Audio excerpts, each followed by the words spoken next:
கர்நாடகாவில் தமிழனுக்கு தண்ணி தரக்கூடாதுன்னு முதலமைச்சர் விஜய் அவர்களுடைய புகைப்படத்தை பதாகையை வச்சு செருப்பால் அடிக்கிறான், விளக்க மாட்டால் அடிக்கிறான். அப்ப வராத கோபம் ஒரு தற்கொலையும் கேட்கலங்க. மூச்சுக்கு 300 தடவை தளபதி தளபதினு பேசக்கூடிய ஒரு தவிட்டு தற்கொலை எப்படி எங்க தளபதி நீ செருப்பால் அடிக்கிறான்னு ஒருத்தன் கேட்கல. கண்ணன் இங்க 3 பேர்த்த நான் சுட்டுக் கொள்றேன், நீ பேசாம இருப்பியா? இங்க ஐயா வீரப்பன் இருந்தா கர்நாடகாவில் வனத்துறை ஒரு துறையா இருந்திருக்காரு. எவன் சுட்டானோ கழுத்து அறுத்துப்பட்டு போயிருப்பாரு. நாய்க்கு இருக்கிற மதிப்பு தமிழனுக்கு இல்ல. நாய் அடிச்சா கூட கேட்கறதுக்கு நாதி இருக்கு, தமிழன் அடிச்சா கேட்கறதுக்கு எவனும் இல்ல அப்படின்ற ஆணவத்துல இந்த கர்நாடக அரசு தமிழர்களை சுட்டு கொலை செய்திருக்கு. 4 நாட்களுக்கு முன்பாக கர்நாடகாவில் தமிழர்கள் மானை வேட்டையாடினார்கள் என்று சொல்லி 3 தமிழர்களை கர்நாடக வனத்துறையினர் சுட்டு கொலை செய்திருக்கிறார்கள். நண்பான மக்களே, ஏற்கனவே தமிழ்நாட்டுக்கும் கர்நாடகாவிற்கும் தற்போது பல சிக்கல்கள் ஓடிக்கொண்டிருக்கிறது. தமிழ்நாட்டில் இருக்கக்கூடிய விவசாயிகள் போராடி கொண்டிருக்கிறார்கள். கர்நாடகாவில் இருக்கக்கூடிய கன்னட அமைப்புகள் ஒரு பக்கம் போராடி கொண்டிருக்கிறார்கள். இந்த சூழலில் நம் 3 தமிழர்களை சுட்டுக் கொன்றால் தமிழர்களின் கோபத்துக்குள்ளாவோம், இன்னும் பல பிரச்சனைகள் வரும் என்று எதை பற்றியும் யோசிக்காம 3 தமிழர்களை கர்நாடகா வனத்துறை சுட்டுக் கொள்கிறது என்றால் மக்கள் கொஞ்சம் சிந்திச்சு பார்க்கவும். நாய்க்கு இருக்கிற மதிப்பு தமிழனுக்கு இல்ல. நாய் அடிச்சா கூட கேட்கறதுக்கு நாதி இருக்கு, தமிழன் அடிச்சா கேட்கறதுக்கு எவனும் இல்ல அப்படின்ற ஆணவத்துல இந்த கர்நாடக அரசு தமிழர்களை சுட்டு கொலை செய்திருக்கிறது. நீங்க சாலையில நடந்து போங்க, நடந்து போகும்போது ஒரு வெறிநாய் உங்களை கடிக்க வரும். கடிக்க வர வெறிநாயை நீங்க கல் எடுத்து அடிக்க முடியாது, சட்டம் சொல்லுது அடிக்க கூடாதுன்னு. மீறி அடிச்சீங்கன்னா அதுக்காக ஆதரவா போராடுறதுக்கு அமைப்புகள் வரும். ஒரு நாய்க்கு இருக்கிற மதிப்பு கூட நாய்க்கு கூட கேட்கறதுக்கு நாதி இருக்கு. ஆனா தமிழர்கள் 3 பேர் படுகொலை செய்யப்பட்டிருக்காங்க. எந்த மனித உரிமை ஆணையம் இதை பத்தி கேட்கல, எந்த ஆட்சியாளர்களும் இதை பத்தி வாய் திறந்து பேசல. வாங்கின கடனுக்கு வட்டி கட்ட முடியாம ஆந்திராவுக்கு வயிற்று பசி கூலி வேலைக்கு தமிழர்கள் போனாங்க. போன தமிழர்களை செம்மரம் வெட்ட வந்த கடத்தல்காரர்கள் சொல்லி 20 பேரை சுட்டுக் கொன்றது 11 வருஷத்துக்கு முன்னாடி ஆந்திரா அரசு.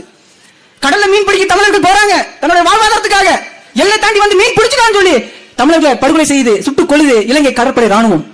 மாட்டை காணாங்க அப்படின்னு காட்டுக்குள்ள போய் மாட்டை தேட போன தமிழர்களை 3 தமிழர்களை கர்நாடக வனத்துறை சுட்டுக் கொண்டிருக்கு. இது ஒரே ஒரு விஷயத்தை நம்ம தெரிஞ்சுக்கணும். இங்க மானுக்கு இருக்கிற மதிப்பு, மீனுக்கு இருக்கிற மதிப்பு, மரக்கட்டைக்கு இருக்கிற மதிப்பு, மரத்தமிழன் நமக்கு இல்ல அப்படின்றத நம்ம இதுல நம்ம தெரிஞ்சுக்கணும். இன்னைக்கு அவர் பேசுறாரு, கர்நாடகாவின் முதலமைச்சர் பேசுறாரு, கர்நாடகாவின் உள் விவகாரத்தில் தமிழ்நாடு தலையிட கூடாதுன்னு பேசுறாரு. கன்னடம் இங்க 3 பேர்த்த நான் சுட்டுக் கொள்றேன், நீ பேசாம இருப்பியா? இருந்துருவியா? எத்தனை பஸ்ல எரிக்கப்பட்டிருக்கும், எத்தனை பேர்த்த அடிச்சிருப்பீங்க. கலவர பூமியா கர்நாடகா மாறி இருக்கும். ஆனா இங்க அப்படி ஏதாவது இருக்கா? எங்க ஐயா வீரப்பன் இருந்தா கர்நாடகாவில் வனத்துறை ஒரு துறையா இருந்திருக்காரு. எவன் சுட்டானோ கழுத்து அறுத்துப்பட்டு போயிருப்பாரு. வீரப்பன் இல்ல, அவன் பேரங்க நாங்க இருக்கோம். வீரப்பன்கள் உருவாகுவதில்லை, உருவாக்கப்படுகிறார்கள், அதான் உண்மை. இன்னொரு வீரப்பன் வந்தா கர்நாடகா தாங்குமான்ற ஒரே ஒரு கேள்வி தான் நான் முன்வைக்க விரும்புறேன். கொஞ்சம் சிந்திச்சு பாருங்க. தமிழ்நாட்டில் முதலமைச்சர் இருக்காரு, அவருக்கு வாயில புண்ணு தொண்டையில் ஆபரேஷன் ஆனாலும் அவர் பேச மாட்டாரு. சட்டமன்றத்தில் கூட அமைச்சர்கள் யாராவது பேசுறாங்களா அப்படின்னு பார்த்தா அதுவும் கிடையாது. பேசுறாங்க, என்ன பேசுறாங்க? முதலமைச்சர் விஜய் சட்டமன்றத்துக்கு வரும்போது உதயநிதி ஸ்டாலின் உட்கார்ந்து இருக்கிறாராமா. 8 கோடி தமிழர்களின் முதலமைச்சர் உதயநிதி ஸ்டாலின் அவமதிக்கிறார் அமைச்சர் பேசுறாங்க. இது ஒரு விவாதம்.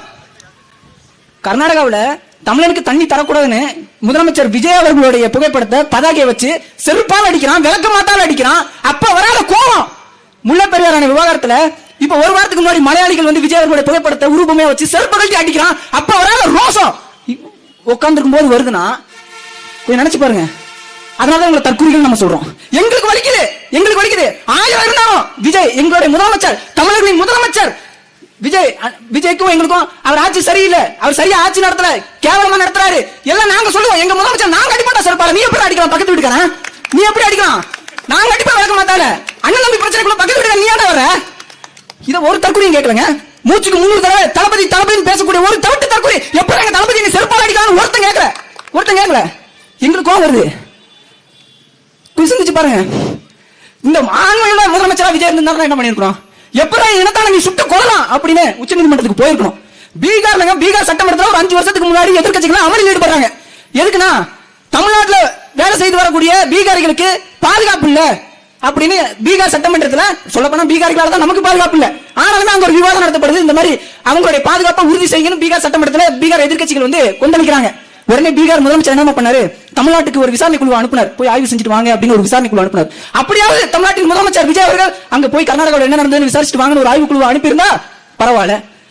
அவங்க விசாரிச்சு முடிவை சொல்லுவாங்களாமா, அதுக்கப்புறம் இவங்க நடவடிக்கை எடுப்பாங்களாமா. இது எப்படி இருக்கு பாருங்க. கொலை செஞ்சவன அவன் சரியா விசாரிப்பான்றது இது எப்படி பைத்தியக்காரத்தனமா இல்லையா?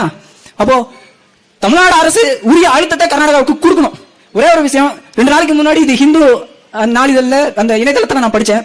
கோயம்புத்தூர் விளாங்குறிச்சி பகுதியில் கர்நாடகாவின் முதலமைச்சர் சிவகுமார் அவர்களின் உருவ பொம்மைக்கு செருப்பு மாலை அணிவித்து மானுக்கு இருக்கிற மதிப்பு மனித உயிருக்கு இல்லையான்னு ஒருத்தர் வந்து பதாகை தொங்க போட்டு போயிட்டாங்க. அந்த மர்ம நபர் யாருன்னு காவல்துறையினர் தீவிரமா விசாரிச்சுட்டு வராங்க அப்படின்னு செய்தி படிச்சேன். அந்த மர்ம நபர் வேற யாரும் இல்லை, நாம் தமிழர் கட்சி மாணவர் பாசன மாநில ஒருங்கிணைப்பாளர் பேரறிவாளன். நேரத்தை வீண் பண்ணாதீங்க. எந்த நடவடிக்கை எடுத்தாலும் சட்டப்படி சந்திக்கிறதுக்கு தயாரா இருக்கும். நன்றி, வணக்கம்.